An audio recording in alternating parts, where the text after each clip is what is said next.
Hello friends, welcome to my channel. इस video में आज मैं आपको निर्जला एकादशी व्रत की कथा सुनाऊंगी। निर्जला एकादशी का व्रत ज्येष्ठ मास के शुक्ल पक्ष की एकादशी को रखा जाता है। इस एकादशी को हम निर्जला एकादशी, भीमसेनी एकादशी और पांडव एकादशी के नाम से जानते हैं। कथा आरंभ करने से पूर्व हाथ में कुछ पुष्प या तिल ले लें, उसके बाद कथा पढ़ना या सुनना आरंभ करें। कथा इस प्रकार से है। भीमसेन व्यास से कहने लगे कि हे पितामह, भ्राता युधिष्ठिर, माता कुंती, द्रौपदी, अर्जुन, नकुल और सहदेव आदि सब एकादशी का व्रत करने को कहते हैं, परंतु महाराज मैं उनसे कहता हूँ कि भाई मैं भगवान की शक्ति, पूजा आदि तो कर सकता हूँ, दान भी दे सकता हूँ, परंतु भोजन के बिना नहीं रह सकता। इस पर व्यास जी कहने लगे कि हे भीमसेन, यदि तुम नरक को बुरा और स्वर्ग को अच्छा समझते हो तो प्रति मास की दोनों एकादशियों को अन्न मत खाया करो। भीम कहने लगे कि हे पितामह, मैं तो पहले ही कह चुका हूँ कि मैं भूख सहन नहीं कर सकता। यदि वर्ष भर में कोई एक ही व्रत हो तो वह मैं रख सकता हूँ, क्योंकि मेरे पेट में वक्र नाम वाली अग्नि है, सो मैं भोजन किए बिना नहीं रह सकता।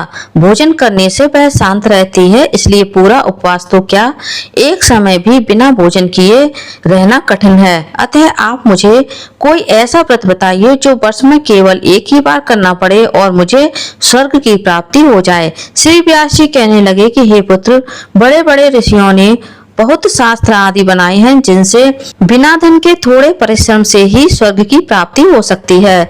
इसी प्रकार शास्त्रों में दोनों पक्षों की एकादशी का व्रत मुक्ति के लिए रखा जाता है।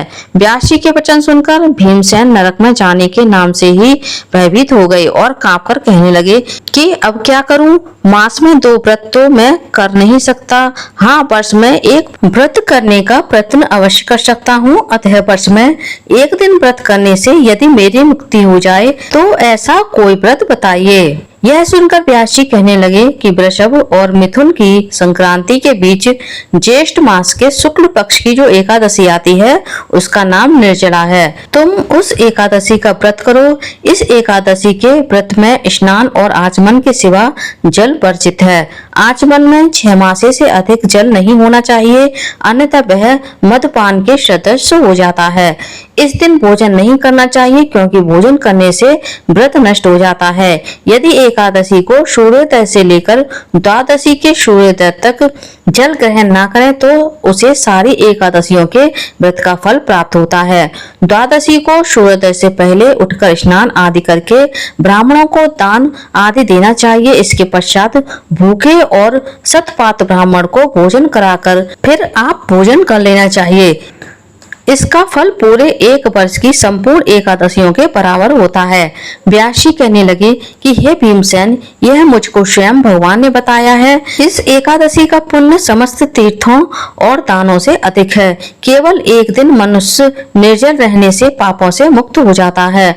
जो मनुष्य निर्जला एकादशी का व्रत करते हैं उनकी मृत्यु के समय यमदूत आकर नहीं घेरते, वरन भगवान के पार्षद उसे पुष्पक विमान में बिठाकर स्वर्ग को ले जाते हैं। अतः संसार में सबसे श्रेष्ठ निर्जला एकादशी का व्रत है, इसलिए यत्न के साथ इस व्रत को करना चाहिए। उस दिन ओम नमो भगवते वासुदेवाय मंत्र का उच्चारण करना चाहिए और गोदान करना चाहिए। इस प्रकार व्यास जी की आज्ञा के अनुसार भीमसेन ने इस व्रत को किया, इसलिए इस एकादशी को भीमसेनी या पांडव एकादशी भी कहते हैं। निर्जला व्रत करने से पूर्व भगवान से प्रार्थना करें कि हे भगवान, आज मैं निर्जला व्रत करता हूँ या करती हूँ, दूसरे दिन भोजन करूंगा। मैं इस व्रत को श्रद्धा पूर्वक करूंगा, अतः आपकी कृपा से मेरे सब पाप नष्ट हो जाएं। इस दिन जल से भरा हुआ घड़ा वस्त्र से ढककर स्वर्ण सहित दान करना चाहिए। जो मनुष्य इस व्रत को करते हैं उनको करोड़ पल सोने के दान का फल मिलता है, और जो इस दिन यज्ञादिक करते हैं उनका फल तो वर्णन ही नहीं किया जा सकता। इस एकादशी के व्रत से मनुष्य विष्णु लोक को प्राप्त होता है। जो मनुष्य इस दिन अन्न खाते हैं वे चांडाल के समान हैं।